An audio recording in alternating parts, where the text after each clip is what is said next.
I'm here to discuss about something which you call as desire. Something which is always kept inside you. I'll start my presentation first with something which I was 20 years ago. This is me, 20 years ago. The only difference which you can find here is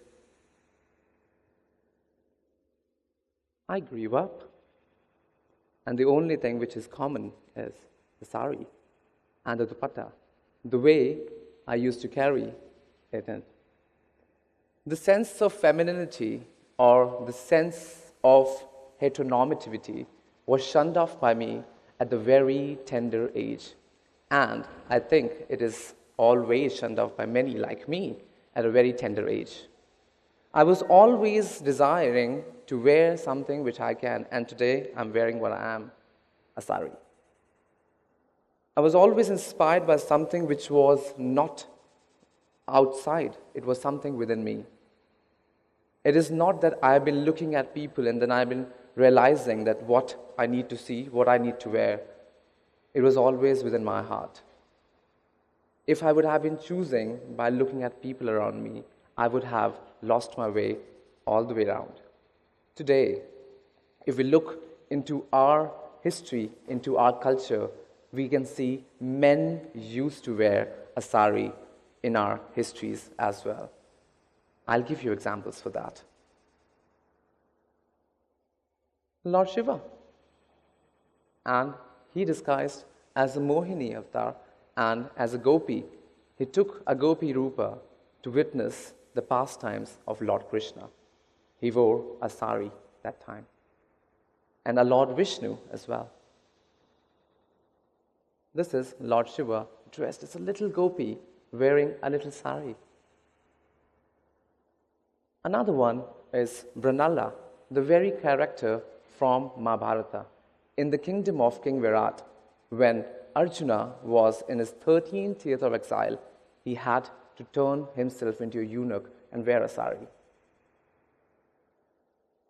And then the last and the very important portion of a Mahabharata was Shikhandini or Shikhandi, who wore a sari and who took a rebirth to kill Bhishma Pitama, who was invincible. The basic point which I'm trying to make here is everyone has a right to do whatever they want to, and they all wore saris. That is, to be proved, men wore a sari.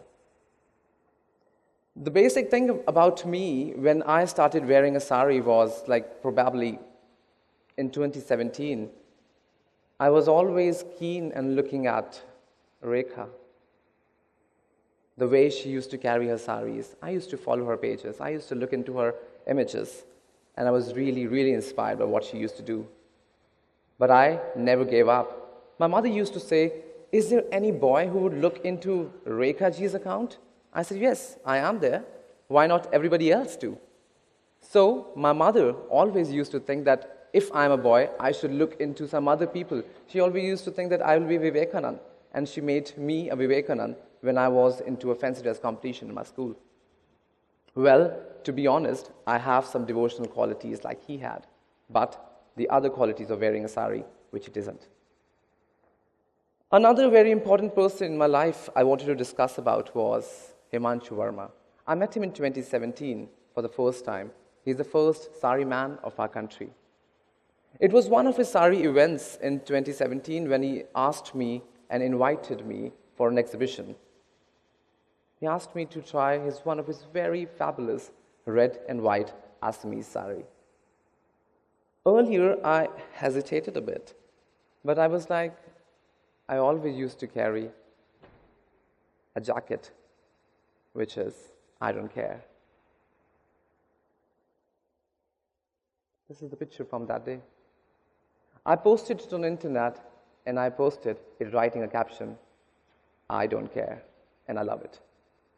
That was the day I gave up all the inhibitions. I shunned away everything which I wanted to, because I wanted to be myself. I wanted to live the life I want to live. There are many people who will be really commenting upon the way I wear a sari or if I'm carrying something as heels, which are meant for females. But to be very honest, if we look into our past history, British history, men used to wear heels, not females. It was females who took heels from men. When everything has been coming into our gender fluidity, heteronormativity is not a concept which we should be always tagging around with. We think that we all are cisgenders. We are born with what gender we are assigned at our birth. Let me be very honest with you guys. We are not the ones we are assigned at the birth. We are what we desire to be. It is only the keen, pulsating desire which is deep inside us, which keeps us going on. If I would have taken up a step back when people would be commenting upon me wearing a sari, I would have really given up. One more important person in my life who came in recent years was my partner. He's the only one who always used to support me that I wear a sari or wear heels while I'm going to club. And he's sitting right there in the audience. I was always inspired by what everybody said to me. My mother used to say, and still says, God has given us 2 ears. Listen from one, take it from the other out. But I used to take the positive points and neglect the negatives. Always I've been commenting upon, because I'm a teacher as well. I teach English to kids. My only thing was that if I go to a village area and teach my kids down there, will I be accepted? But the best part is, I'm the best teacher of the school. They have been giving me awards every month. They have been giving me love, which is unconditional. I never thought it, that if I'm going to a village area and imparting what I know, will it be something useful? I always used to think that if I am being myself, am I doing something which is not correct? Am I questioning somebody's sexuality? Or am I being myself? When I always thought about the other thing, it's Rekha. She was the one who used to inspire me. Last time as well, like a few days ago, I was watching her videos wearing a sari. And I loved this color, what she's wearing here. And I think I tried to match her. Something which always drew me towards her was the Kanjivaram silk. It is the best garment I always love to wear. If I talk about my school once again, my principal, my teachers have always accepted me by whatever I'm wearing. If I go to a school wearing a dupatta or a necklace or even my heels, they accept me.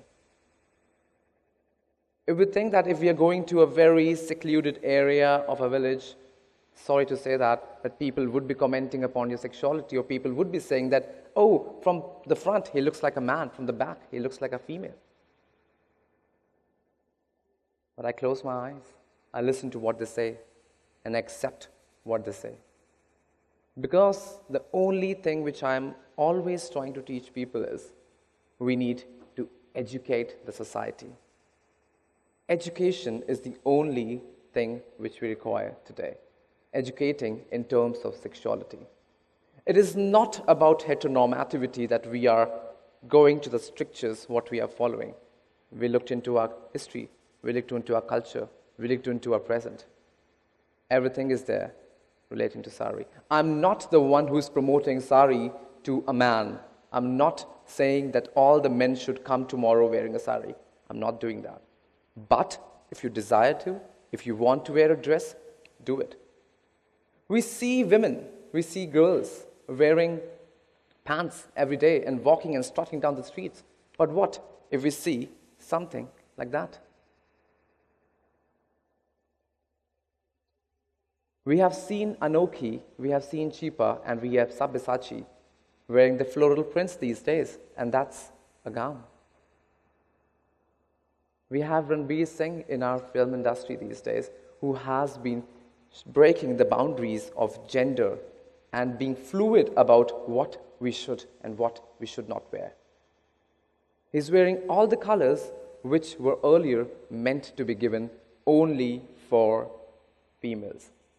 The prints the floral prints, which used to be only meant for females, are born and worn by men these days. And what about this then? If we have seen the recent Oscar awards, Billy Porter walked in wearing a tuxedo gown. Everybody was shocked, but what when we see something else like that? Els Fisher and Tommy wearing, what is it? A formal. When we see something like this, we are normal with it. But when we see something like that, sees apart. The only question about it is that why we do not let everybody be what they are. Why we have to question about somebody's sexuality or somebody's desire to wear what they want to. It is not that we are harnessing somebody's future, or we say that we are promoting homosexuality and we are asking men to become homosexuals. Darlings, it is not a disease which we are carrying. It is not something which we call as a disease that everybody can wear, everybody can do it. It is not transversible, and it is not communicable. If we touch you, you do not become a eunuch, you do not become gay, you do not become homosexual. You still stay unaffected. You are still the same heterosexual which you are today. My only question to everybody here is, we are educated about it. We are learning what we are doing today. But are we letting other people as homosexuals, letting their lives to be as they want to? When I and a partner go to a club in like Saturday nights and all, and the way we dance is what we want to do. But why do question people? People look into us, but the basic thing is that other people who are surrounding us, who are the total managements of the club, they really respect us and they give us a protection. They say, sir, you can dance here. Nobody's going to interrupt you. But why do we require protections? Do a so-called straight couple require protection? Do a so-called straight heterosexual couple will be accepting if somebody else is looking at them? Then why a homosexual couple should? We are happy to see you. We are happy to be amongst you. But accept us. The only thing is accepting. When you guys will start accepting, the basic thing will come to your mind is, yes, live and let live. When the concept of living and let living comes to your mind, I will be there and you guys will be here.